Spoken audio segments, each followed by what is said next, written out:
Assalamualaikum Ustadz.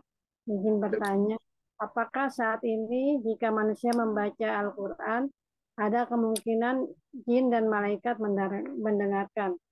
Apakah jin yang mendengarkan jin muslim? Jazakallah khair.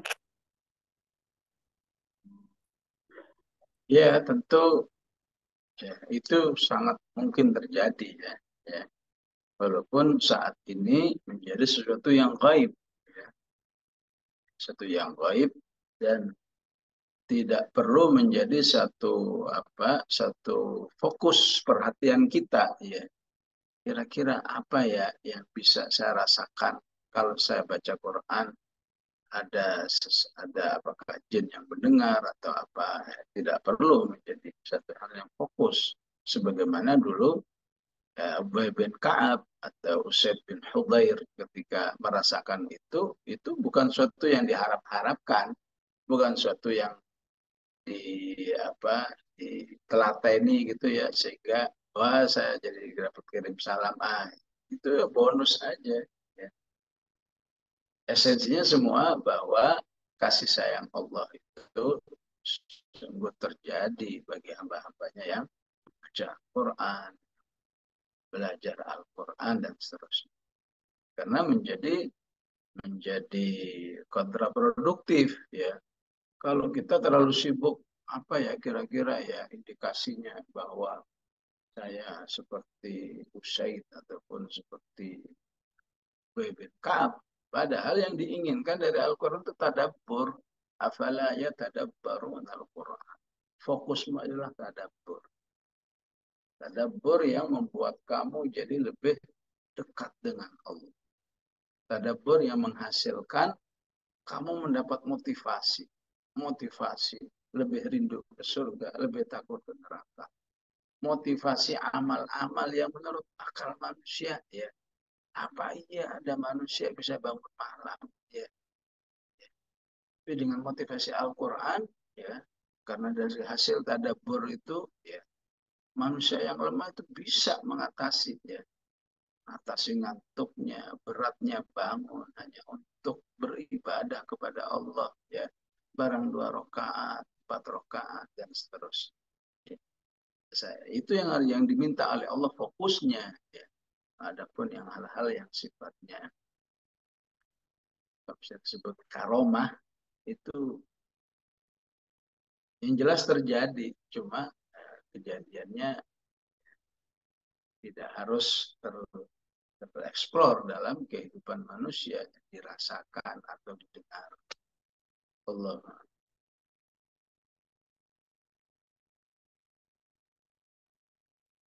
Ini ada yang bertanya, apa namanya, untuk Ibu Ani Sihotal. Silakan, silakan. Iya, izin.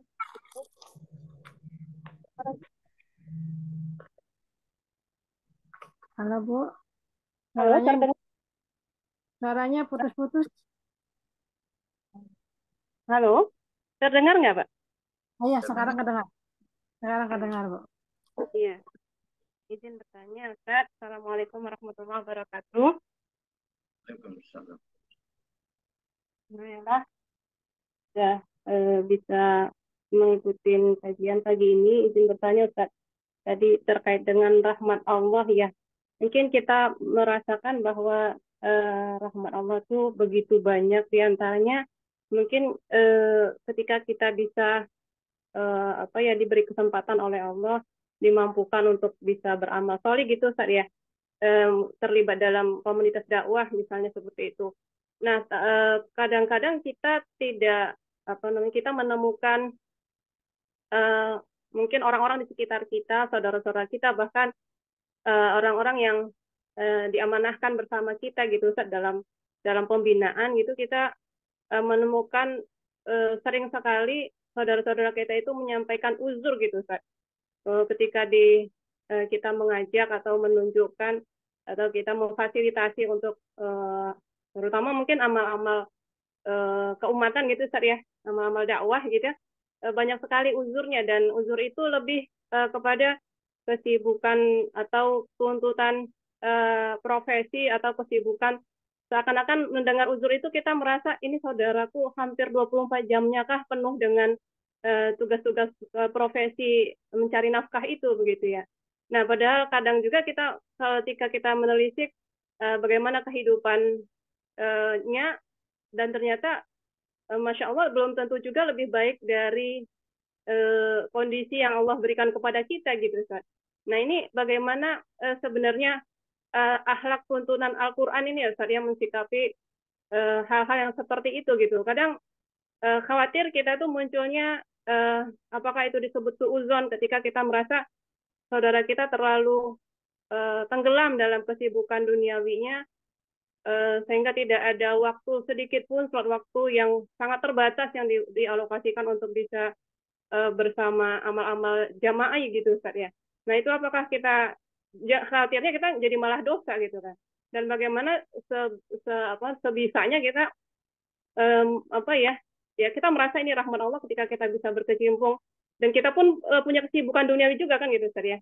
Misalnya para ustaz juga punya kesibukan untuk mencari nafkah dan lain sebagainya, tapi Allah juga beri kesempatan untuk bisa beramal bersama dakwah, amal-amal kos atau amal-amal yang melayani umat begitu. Nah, ini bagaimana kita mensikapi saudara-saudara kita yang seperti ini, Ustaz? Apa yang bisa kita lakukan agar yang kita rasakan rahmat Allah itu juga sampai kepada mereka gitu, Ustaz. Dan kita terhindar dari yang justru kita ingin mengajak mereka tapi kita malah jatuh kepada dosa, misalnya bersuudzon atau bersangka buruk ya bahwa dia jatuh kepada kemunafikan, cinta dunia dan lain sebagainya gitu. Kita inginnya apa yang kita lakukan memang mendapatkan pahala kebaikan ya, bukan malah justru mendatangkan dosa bagi kita sendiri atau penyakit-penyakit hati bagi kita sendiri. Nah, ini mohon arahannya Ustaz. Mudah-mudahan bisa ditangkap maksudnya. Itu saja Ustaz. Assalamualaikum warahmatullahi wabarakatuh. Jadi salah satu rukun kehidupan ya. Ibarat kita hidup pasti butuh air minum ya. Pasti butuh makanan. Itu SOP kehidupan.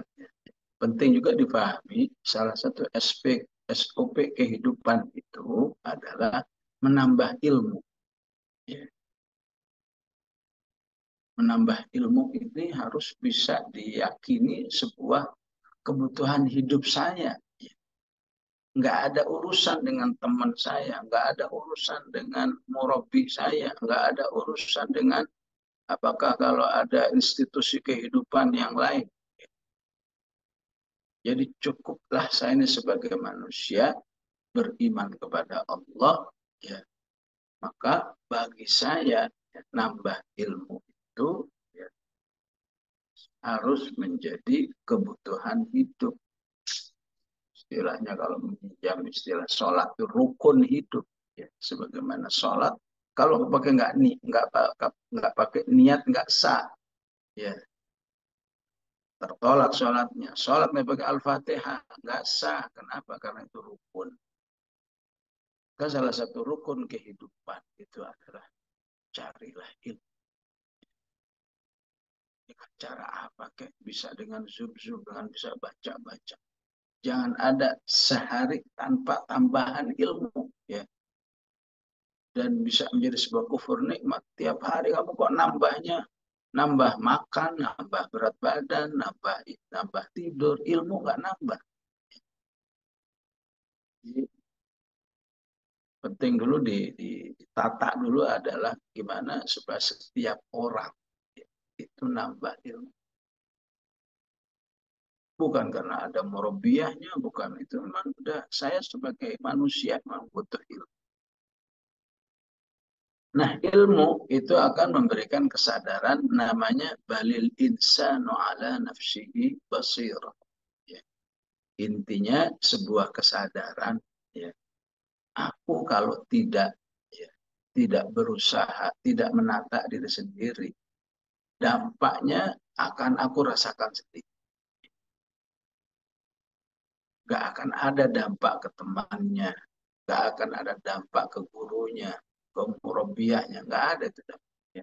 Kalau kamu tidak menata dirimu dengan baik, itu akan kamu akan kamu rasakan. Di pastinya apa? Ya, kullu nafsin bima kasabat rahina. Setiap orang itu bertanggung jawab terhadap dirinya sendiri. Ya. Kalau baik dia yang akan menikmati kebaikan itu, kalau jelek dia yang akan menanggung risiko kebaikan. Aslinya orang lain itu, apakah itu teman, apakah itu murabbiya dan seterusnya, itu adalah orang yang berbaik hati kepada saudaranya, ya. Padahal kalau dia mau egois gampang banget, bodoh amat sih kalau istilahnya, ya silakan mau begitu, nggak ada urusan. Tapi ketika manusia itu punya hidayah namanya dakwah, ya, maka temannya itu udah kayak anak, ya. Ayo dong, ayo dong ikutan ini, ayo dong ngaji, ayo dong kita ngumpul, ayo dong kita beramal. Aslinya kalau saja nggak ada dai, orang beriman itu ya, siap secara mandiri mengarahkan dirinya dalam jalan-jalan kebaikan. Maka seharusnya ketika manusia menemukan orang lain yang mendakwahi dirinya, aslinya bersyukur, berterima kasih. Betapa demikian yang berdakwah, yang sebetulnya dia sudah dalam posisi yang mulia di sisi Allah, karena cintanya kepada Allah, karena cintanya kepada orang beriman, sehingga dia menjadi orang yang peduli. Ya. Dia nggak ingin kok saya sendiri yang soleha ya, kok saya sendiri yang senang Quran ya, kok saya sendiri yang senang beramal jamaah ini ya. Saya ingin semua orang ikut, ayo. Ya. Kok saya sendiri yang hafal, saya ingin juga semua hafal. Ya. Itu juga balik posisi yang mulia ini, ya, harus berhati-hati. Seperti yang aku katakan tadi, ya, berhati-hati dari sudon, berhati-hati dari menuduh, ya, berhati-hati dari kesel gitu ya.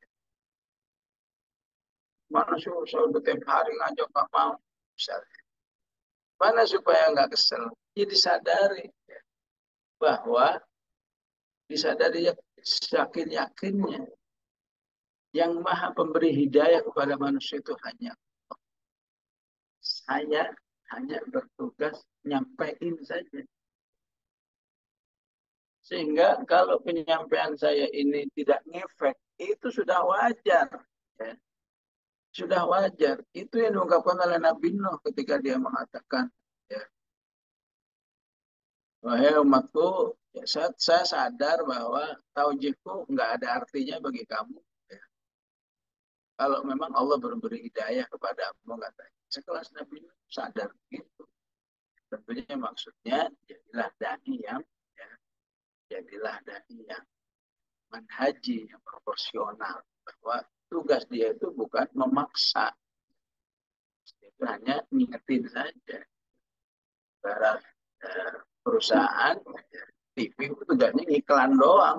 Orang mau beli mau enggak ada urusan. Iklan. Yang mau beli syukur, nggak beli ya sudah, berarti iklannya belum masuk. Nabi Nuh mengatakan apa? Wala yanfa'ukum nushi in aradtu an ansaha lakum in kana Allah yuridu ayyuhyakum huwa rabbukum wa ilaihi turja'un. Nabi Nuh cuma bisa berusaha saja. Wa rabbi inni da'utu qaumi laila wa nahara. Adapun yang maha memberi hidayah itu hanyalah Allah. Inilah yang nanti akan tetap menjaga orang itu, ya, tidak tidak merasa lebih baik dari orang lain, tetap sayang. Penolakan orang lain itu tidak membuat dirinya kesal. Nanti sudah bersyukur, saya sudah ditakdirkan oleh Allah menjadi pengajak, katakan sudah mulia di sisi Allah. Kembali nanti kepada, ya, aslinya dengan ilmu manusia punya kesadaran bahwa, ya, kunci baik dan tidak itu di tangan manusia itu sendiri. Orang lain cuma nolong, ya. Yang seharusnya dihargailah orang yang nolong, istilahnya. Oh, peduli amat sih kamu itu. Ya udahlah saya berusaha, kamu ngajak ini, ya saya akan penuhi ajakanmu walaupun maaf ya cuma baru 25%, 10%. Seharusnya begitu manusia normal. Dan yang harus dipahami ya, bahwa memang semuanya sangat tergantung rahmat Allah. Nah, sehingga tadi ya, kesadaran tiap orang akan tanggung jawab dirinya ya, itu juga seiring dengan kesadaran saya butuh rahmat Allah yang baik. Sehingga Allah ajarkan sebuah doa. Sebuah doa, ya Allah, aku alhamdulillah sudah dapat hidayah nih, tolong jangan dirubah. Ya. Supaya saya nggak berubah, beri saya rahmat. Rabbana la tuzigh qulubana ba'da idh hadaitana wa hab lana min ladunka rahmat. Jadi memang rahmat ini modal segalanya. Ingin bertahan butuh rahmat, ingin meningkat butuh rahmat, ingin istiqomah butuh rahmat. Nah, siapa yang sadar ini selain meminta, bahkan dikatakan di sini ya, ini sebuah gambaran permintaan yang spesial dengan kata wahab, wahab dengan kata innaka antal wahab. Al-Quran ya minta seperti ini hanya dalam dua tema, minta, minta rahmat dan minta kekuasaan ya. Macam kita sekarang minta kemenangan pemilu yang diniatkan untuk kebaikan, ya. Bukan untuk kepentingan diri sendiri, ya. Tapi untuk kebaikan dan Rabbighfirli wa hab li mulkan la yanbaghi li ahadin min ba'di innaka antal wahhab. Jadi ketika manusia sadar dirinya bahwa saya ini kok nggak berminat diajak beral-Quran, nggak berminat diajak beramal, nggak berminat diajak beraktivitas kebaikan, nggak berminat, seharusnya manusia sadar berarti diri saya fisik rahmat. Maka agar manusia itu tidak defisit rahmat Allah, lakukan dong apa yang menghasilkan banyak rahmat. Baca Quran menghasilkan banyak rahmat. Sehingga yang perlu dievaluasi, mungkin kamu kurang bacaan Quran. Mungkin kamu kurang bacaan salawatnya, karena salawat menghasilkan rahmat.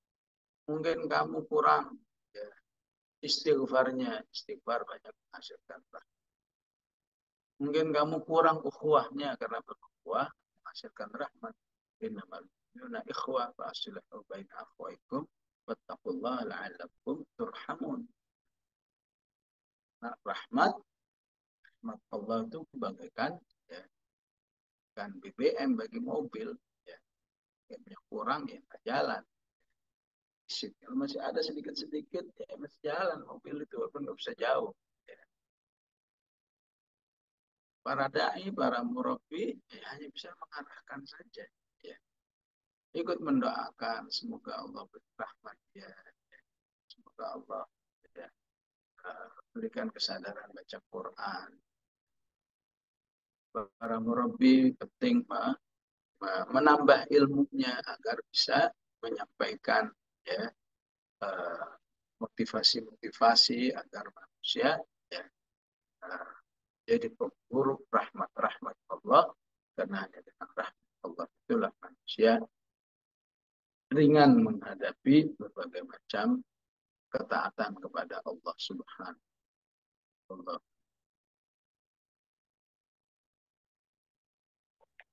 Ada lagi nih Ustadz yang bertanya. Ingin bertanya Ustadz, kalau tadi ada istilah umat Rasulullah semua masuk surga. Lalu bagaimana dengan istilah ada umat Islam yang dicuci dulu di neraka? Ya kalau dicuci dulu kan berarti masuk surga. Ya. Jadi dicuci dulu itu berarti tidak khalidina fiha abada.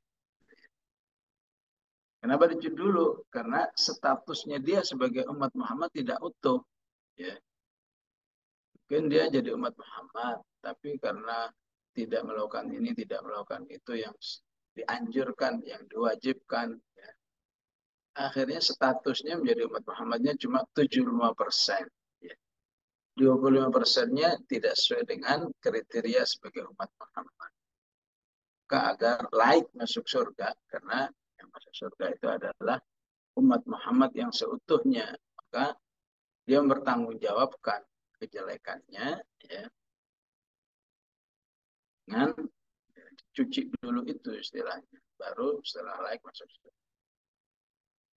Oleh karena itu, ketika manusia merasakan ada kondisi seperti ini, ada syariat namanya bertaubat. Oh, saya ini menyalahi kriteria sebagai umat Muhammad. Seharusnya saya tidak berzina, seharusnya saya tidak membunuh, seharusnya tidak syirik, ya, karena itu bertentangan sebagai kriteria umat Muhammad. Ya, bertaubat segera. Ya. Selama kamu masih hidup, bertobat, memperbaiki diri, memperbanyak amal, maka ya, kejelekan-kejelekan itu dihapus oleh Allah. Ya. Nah, kemudian kamu menjadi umat Muhammad yang seutuhnya. Kalau dibiarkan begitu saja tanpa taubat, tanpa kebersihan diri, tanpa amal soleh, ya istilahnya bodoh amat, neraka dan masuk surga. Tapi dalam hal-hal yang lain, dia sudah menunjukkan umat Muhammad. Sehingga dia harus mengalami masuk neraka, tapi tidak akan khalidina fiha abad. Tidak akan selamat. Allah. Masih boleh Ustaz? Ya, satu lagi insya Allah. Ya, ini agak bagus Ustaz.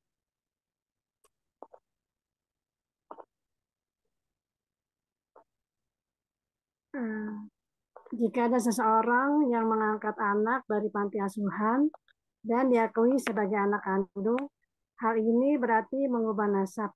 Apakah ada konsekuensinya, Ustadz?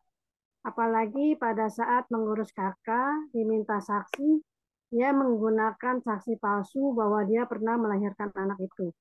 Hal ini dia lakukan dengan alasan agar gampang dalam proses mengurus dokumen, dengan menjadikan anak tersebut sebagai anak kandung. Dia berjanji apabila anak tersebut sudah dewasa akan memberitahu asal-usulnya. Menurut Ustadz, bagaimanakah tentang hal ini? Apakah cukup dengan memberitahu asal-usulnya atau dokumen kakaknya perlu diubah juga? Nah, demikian Ustadz. Ya, sebagai orang beriman, seharusnya tidak pernah terbesit bagi dirinya untuk melakukan kebohongan seperti itu. Ya, apapun tujuannya. Nah, Allah katakan di Al-Ahzab, ya, ud'uhum li'abaihim wa ma kana ad'iyaakum abna'akum. Sudah harga mati, ya, bahwa anak angkat itu nggak boleh direkayasa-rekayasa tertentu. Apalagi pakai jalur-jalur formal seperti itu, sehingga supaya terkesan seperti anaknya. Toh nanti, ya, suatu saat pasti akan saya bongkar. Seharusnya semuanya ini tidak boleh dilakukan. Ya, tapi mungkin waktu itu dia lagi, ya, katakan jadi muslim nakal, gitu ya. Mungkin ya karena hawa nafsunya, karena hukum dunianya, sehingga seperti dilakukan, ya tentu masih terbuka untuk bertaubat kepada Allah, pun kepada Allah atas kesalahan ini, ya, dan otomatis, ya, ya, dia menjelaskan apa adanya. Semoga anaknya bisa menerima, ya.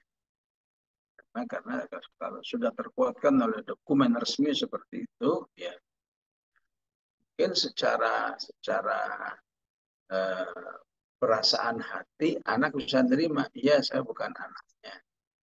Tapi secara legal formalnya bisa aja itu dimanfaatkan oleh anak. Ya. Kan saya sudah dianggap anaknya, ini ada kakaknya, ini ada katakan sertifikatnya dan lain sebagainya. Sehingga saya berhak atas ini, nggak bisa. Apapun yang terjadi, ya kalau sudah seperti itu, ya kamu harus menerima penyimpangan yang kamu lakukan itu. Mungkin juga ketika anaknya memang diajarin agama dengan baik, ketika dijelaskan, ternyata kamu bukan anak saya, kamu hanya anak angkat. Ya udah, sehingga anak-anaknya itu memaklumi ya hal yang tidak lagi menjadi haknya. Itu kalau anaknya paham, itu kalau anaknya memanfaatkan kesempatan dalam kesempitan, yaitu salah orang tuanya sendiri. Baik, Allah alam. Ya, maaf sampai di sini kita. Bismillahirrahmanirrahim. Alhamdulillah. Allahumma shalli wa sallim wa barik ala Sayyidina Muhammad wa ala ali Sayyidina Muhammad.